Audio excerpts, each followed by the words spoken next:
Today మీ ముందుకి తిరుపతిలోని తనపల్లి దగ్గర ఉన్నటువంటి బాలాజీ గార్డెన్స్ అండ్ తుడాపూర్ వెంచర్లో ఈ అపార్ట్మెంట్ అయితే మనకి సేల్కి రావడం జరిగింది. సో ఈ అపార్ట్మెంట్ చూసుకున్నట్లయితే టోటల్ 5 ఫ్లోర్స్ అండి. ఈచ్ ఫ్లోర్కి మనకి 2 ఫ్లాట్స్ రావడం జరుగుతుందండి. ఒకటి ఈస్ట్ ఫేసింగ్ అలాగే ఒకటి వెస్ట్ ఫేసింగ్ రావడం జరుగుతుంది. మీరు ఇప్పుడు వీడియోలో చూస్తున్నది ఈస్ట్ ఫేసింగ్ ఫ్లాట్ అండి. ఈస్ట్ ఫేసింగ్ ఫ్లాట్ మనకి 3 బెడ్రూమ్ రావడం జరుగుతుంది. టోటల్ ఏరియా చూసుకున్నట్లయితే 1670 SFT అండి. మీరు చూసుకున్నట్లయితే మనకి వర్క్స్ అంతా కూడా 80% కంప్లీట్ అయిపోయిందండి. సో ఓన్లీ ఫ్లోరింగ్ అలాగే శానిటరీ ఫిట్టింగ్స్ అండ్ అలాగే ఎలక్ట్రికల్ వర్క్ అయితే బ్యాలెన్స్ ఉంది.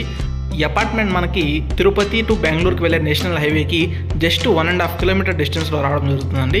ఈ ప్రాజెక్ట్ అంతా కూడా మనకి కంప్లీట్గా తుడాపూర్ ప్రాజెక్ట్ అండి. యాజ్ పర్ గవర్నమెంట్ నార్మ్స్ అయితే ఈ అపార్ట్మెంట్ అయితే కన్స్ట్రక్షన్ చేశారు. మీకు లోన్ ఫెసిలిటీ కూడా వస్తుందండి. ప్రాపర్టీ వాల్యూ మీద 70% లోన్ అయితే రావడం జరుగుతుంది. ప్రైస్ చూసుకున్నట్లయితే మనకి స్క్వేర్ ఫీట్ ప్రైస్ మనకి 4500 చెప్తున్నారండి. మీ పేమెంట్ అలాగే టైం పీరియడ్ బట్టి స్లైట్లీ నెగోషియబుల్గా ఉంటుంది. ఈ అపార్ట్మెంట్లో మనకి లిమిటెడ్ ఫ్లాట్స్ మాత్రమే అవైలబుల్